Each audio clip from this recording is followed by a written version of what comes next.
One step forward the last few weeks and two steps back today. ये साबिक English कप्तान केवन Peterson की उस ट्वीट का एक हिस्सा है जिसमें उन्होंने पाकिस्तानी क्रिकेट बोर्ड को यह कहा कि आप गैरी क्रिस्टन जो है उनको किस तरह से लूज कर सकते हैं, क्योंकि जब गैरी की जानिब से रेजिग्नेशन दिया गया तो पूरी दुनिया क्रिकेट के अंदर एक जलजला आया था और फिर यह कहा गया कि पाकिस्तान क्रिकेट जितनी तेजी से आगे बढ़ता है उससे डबल स्पीड से ये बैक स्टेप ले लेते हैं। और अब जबकि पूरे पाकिस्तान के अंदर इस वक्त फखर जमान के लिए बात हो रही है कि आखिर फखर जमान के साथ नाइंसाफी क्यों की जा रही है, तो पाकिस्तान क्रिकेट टीम के नए अपॉइंट होने वाले कप्तान मोहम्मद रिजवान ने मीडिया इंटरेक्शन के दौरान एक खुशखबरी फखर जमान के हवाले से सुनाई है। वो खुशखबरी क्या है ये आज की वीडियो में मैंने आपके साथ शेयर करना है। इसके अलावा व्हाइट बॉल फॉर्मेट के हेड कोच गैरी रिजाइन करके चले गए। जेसन गिलेस्पी जो ऑस्ट्रेलियाई बॉर्न हैं उनको अबूरी जो हेड कोच है वो दौरा ऑस्ट्रेलिया के लिए तैनात किया गया और अब उनके हवाले से भी ये कहा जा रहा है कि वो भी रिजाइन करेंगे। कब रिजाइन करेंगे, क्यों रिजाइन करेंगे, उनका फड्डा पाकिस्तान क्रिकेट बोर्ड के साथ क्या बनने जा रहा है, क्या नया ड्रामा पाकिस्तान क्रिकेट के अंदर शुरू होने वाला है, इसकी जो डिटेल्स है वो भी मैंने आपके साथ शेयर करनी है। और इसके अलावा पाकिस्तान क्रिकेट टीम के साबिक कप्तान बाबर आजम, जिनके ऊपर पिछले 3 से 4 माह जो हैं वो आए दिन कोई नया से नया इल्जाम लगता है और जो रिसेंट इल्जाम उनके ऊपर लगा था कि जिसमें यह कहा गया कि जो रमीज राजा हैं उन्होंने अपना दामन साफ कर लिया और कह दिया कि जो पाकिस्तान ऑस्ट्रेलिया, इंग्लैंड या न्यूजीलैंड के खिलाफ विकेटें तैयार कर रहा था वो एक्चुअली चेयरमैन पीसीबी की डायरेक्शंस पर नहीं होनी थी बल्कि बाबर आजम की डायरेक्शंस पर हो रही थी। सो अब इस इल्जाम से जो रमीज राजा साहब हैं उन्होंने थोड़ा सा मजीद जो पर्दा है वो हटाया है और इसको मैं बाबर आजम की शानदार फतह तस्वुर कर रहा हूं किस तरह से, ये भी डिटेल्स जो हैं वो वीडियो में आगे चलकर मैंने आपके साथ शेयर करनी है। लेकिन सबसे पहले आप सबसे गुजारिश है कि अगर आप इस चैनल के ऊपर नए हैं तो चैनल को सब्सक्राइब कर दीजिएगा। इसके अलावा घंटी वाला बटन जो है उसको भी प्रेस कर दीजिएगा और इसके अलावा जो मेरे पुराने फॉलोअर्स हैं उनको ये बात बाखूबी पता है कि मैंने कभी ड्यूरिंग वीडियो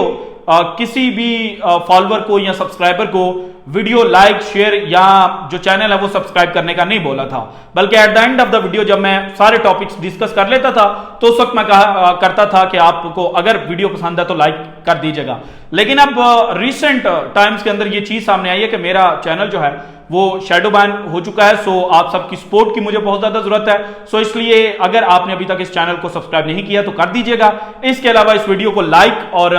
जो कमेंट सेक्शन है उसके अंदर अपनी जो कीमती राय है उसका इजहार लाजमी कीजिएगा और आपके कमेंट्स जो हैं वो मेरे लिए बड़े वैल्यूएबल हैं और आपके फीडबैक के ऊपर मैं अमल भी करता हूं और मेरे जनाब जितने भी फॉलोअर्स हैं वो इस बात को बाखूबी जानते हैं कि मैं कमेंट सेक्शन के अंदर जो भी फीडबैक मिलता है उसके ऊपर अपना रिस्पॉन्स जो है वो लाजमी शो करता हूं। सो अब आते हैं पाकिस्तान क्रिकेट की जानिब। सबसे पहले जनाब फखर जमान के हवाले से अगर बात की जाए तो आज का जो दिन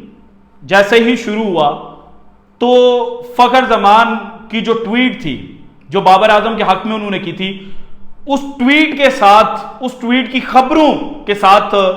आज का सूरज मुझे लगता है कि तुलू हुआ और डिफरेंट स्कूल ऑफ थॉट्स जो हैं वो फखर जमान की उस ट्वीट के ऊपर इमर्ज हुए। किसी ने कहा कि फखर जमान जो हैं उनको कुर्बानी का बकरा बनाया गया है, किसी ने कहा कि फखर जमान जो हैं वो तो जनाब किसी और के हाथों खेले जा चुके हैं, किसी ने कहा कि फखर जमान का कंधा जो है वो इस्तेमाल किया गया है। फिर फखर जमान के भाई के नाम से एक अकाउंट है उसने ट्वीट किया कि फखर जमान जो है उन्होंने साया कॉर्पोरेशन को छोड़ दिया है, लेकिन कुछ देर बाद ही वो ट्वीट जो था वो डिलीट हो गया। लेकिन एक बात की समझ लगी कि जो कुछ भी फखर जमान के साथ हो रहा है वो उनका जो फिटनेस टेस्ट कहा जा रहा है कि वो क्लियर नहीं कर पाए उस वजह से हो रहा है, ये मेन रीजन नहीं है। मेन रीजन वो ट्वीट है। अब किसी को अच्छा लगे या बुरा, फखर जमान की वो ट्वीट जो है वो अच्छी नहीं लगी पाकिस्तान क्रिकेट बोर्ड के इनर सर्कल्स को और इस ट्वीट से भी जो बड़ी बात है वो फखर जमान का कनेक्शन कैंप के अंदर बोलना है, क्योंकि जहां पर ट्वीट की बात की गई, वहीं पर यह कहा गया कि फखर जमान का वक्त अच्छा नहीं चल रहा था। सो वक्त अच्छा क्यों नहीं चल रहा था? क्योंकि फखर जमान ने कनेक्शन कैंप में 22 सितंबर को जो तिया पांचा है वो कुछ लोगों का कर दिया था कि ये जनाब बड़ी सर्जरी की बातें आप टीम के अंदर तो करते हैं, लेकिन अपना जो एडमिनिस्ट्रेटर लेवल है वहां पर भी तो बड़ी सर्जरी करें। जो प्लेयर्स के साथ काम किया जाता है, जो प्लेयर्स को रुस्वा किया जाता है, उसके जनाब जिम्मेदार कौन है? सो उन जिम्मेदारों को कटारे के अंदर खड़ा किया जाए। सो ये मेन रीजन थी। और अब जो मोहम्मद रिजवान है, उन्होंने जो मीडिया इंटरेक्शन किया वहां पर उन्होंने ये बात की कि मैंने कप्तानी मांगी नहीं थी, लेकिन अल्लाह की तरफ से मिली तो इनकार नहीं किया, और उन्होंने एक जो मजहबी टच है वो देने की कोशिश की। लेकिन इसी प्रेस कॉन्फ्रेंस में उनसे फिर फखर जमान के हवाले से सवाल हुआ, और फखर जमान के हवाले से उन्होंने जवाब देते हुए कहा कि फखर जमान आलमी मियार का खिलाड़ी है, इसकी सलाहियतों से कोई भी इख्तलाफ नहीं कर सकता, ताहम कुछ फैसले हमारे इख्तियार में नहीं होते, मैनेजमेंट फैसला करती है। फखर जमान के हवाले से पीसीबी की जिम्मेदारान से बात हुई है, उम्मीद है कि कोई अच्छा हल निकल आएगा। सो हम भी उम्मीद करते हैं कि जो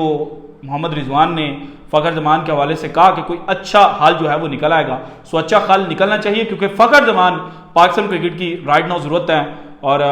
फखर जमान ही वो खिलाड़ी हैं जो किसी भी वक्त मैच का जो पांसा है वो सिंगल हैंडेडली बदल सकते थे। और चैंपियंस ट्रॉफी 2025 में फखर जमान की सर्विसेज जो हैं वो पाकिस्तान क्रिकेट टीम बहुत ज्यादा मिस करेगी अगर ये जो एडवेंचर किया गया है फखर जमान के साथ ये सॉर्ट आउट नहीं होता। इसके बाद जनाब जो दूसरी बात है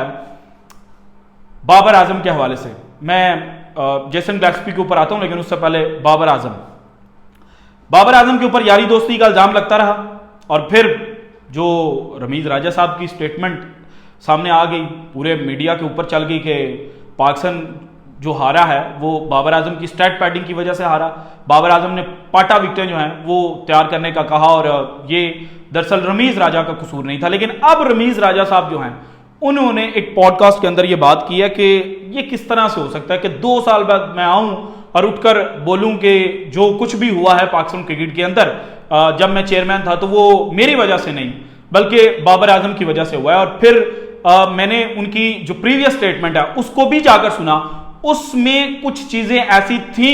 जो गलत परसीव हुई। अब या तो वो क्लैरिफाई कर रहे हैं या फिर उस वक्त जो उन्होंने स्टेटमेंट दी वो गलत परसीव हुई, यही कहा जा सकता है। क्योंकि उस स्टेटमेंट जो इनिशियल इनकी वॉइस थी उसके अंदर कहीं ना कहीं ये एक तासुर मिलता था कि बाबर आजम पाटा विकेट जो है वो तैयार कर रहा था। लेकिन फिर इंटरेस्टिंगली जो अब नया पॉडकास्ट इनका हुआ है और जो नई डिस्कशन रमीज राजा साहब की आई है उसके अंदर इन्होंने कहा कि बाबर आजम भी जो स्पिनिंग ट्रैक है वो तैयार करना चाहता था, लेकिन उस वक्त के जो क्यूरेटर्स थे उन्होंने जनाब ये कहा कि अगर स्पिनिंग ट्रैक बन गया और ज्यादा टर्न मिल गया, ओवर टर्न, जिस तरह से जो पिंडी स्टेडियम की पहले दिन की विकेट थी उसको देखकर ही विजडन ने कह दिया था कि जनाब जो पिंडी स्टेडियम है उसके ऊपर पाबंदी लग सकती है, क्योंकि पहले ओवर से ही जो बाउंस है वो बड़ा वेरी कर रहा था और ये डेंजरस था। ये इक्वल अपॉर्चुनिटी बैट्समैन और बॉलर को नहीं मिल रही थी, इसमें एडवांटेज बॉलर के पास था। सो उस वक्त जो रमीज राजा की स्टेटमेंट है उसके मुताबिक उस वक्त के जो क्रिएटर्स हैं उन्होंने ये तनबीह की और इसी वजह से जो स्पिनिंग ट्रैक्स हैं वो तैयार नहीं हुए थे। और ये बाबर आजम के ऊपर अब जनाब एक बड़ी फतह के तौर पर आया है कि एक वक्त जब उनका दोबारा पाकिस्तान टीम के अंदर कमबैक हो रहा है, हालांकि टेस्ट क्रिकेट से उनको साइडलाइन किया गया था, लेकिन ओडीआई और टी20 में वो पहले ही पाकिस्तान को रिप्रेजेंट कर रहे थे। बहरहाल इसको कमबैक ही कहा जा सकता है। सो कमबैक होते साथ ही जो बाबर आजम के ऊपर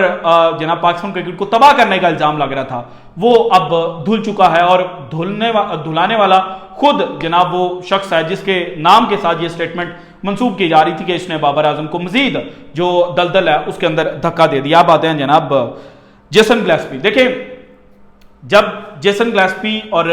गैरी के साथ पाकिस्तान क्रिकेट बोर्ड का कॉन्ट्रैक्ट तय हुआ था तो उस वक्त जो खबरें सामने आई थी, जो रिपोर्ट्स आई थी, उनमें यह कहा गया था कि इनको फुली अथॉरिटी जो है वो मिलेगी और फुल कमांड इनको पाकिस्तान क्रिकेट टीम के हवाले से दी जाएगी। लेकिन पाकिस्तान क्रिकेट टीम जीत नहीं पाई और गैरी जो हैं उन्होंने दौरे इंग्लैंड पर पाकिस्तान टीम को ज्वाइन किया, वहां पर पाकिस्तान को शिकस्त मिली। देन T20 वर्ल्ड कप में पाकिस्तान को पहली दफा यूएस के खिलाफ पाकिस्तान खेल रहा था और वहां पर शिकस्त मिली। तो पाकिस्तान की जो क्रिकेट फैंस है वो नाराज थे।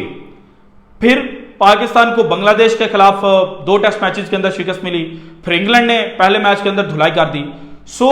जब नई सिलेक्शन कमेटी आई और उनका जो फार्मूला था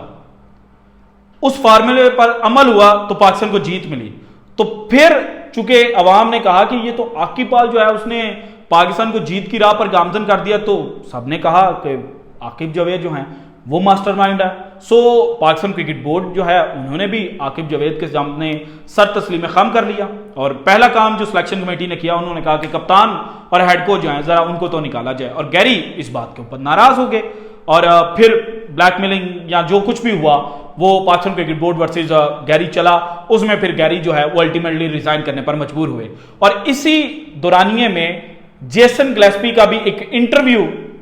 रिकॉर्ड हो चुका था और वो पब्लिश भी हुआ। उसके अंदर उन्होंने मैच डे स्ट्रेटेजिस्ट की बात की। अब अगर कहीं पर भी जेसन गिलेस्पी ने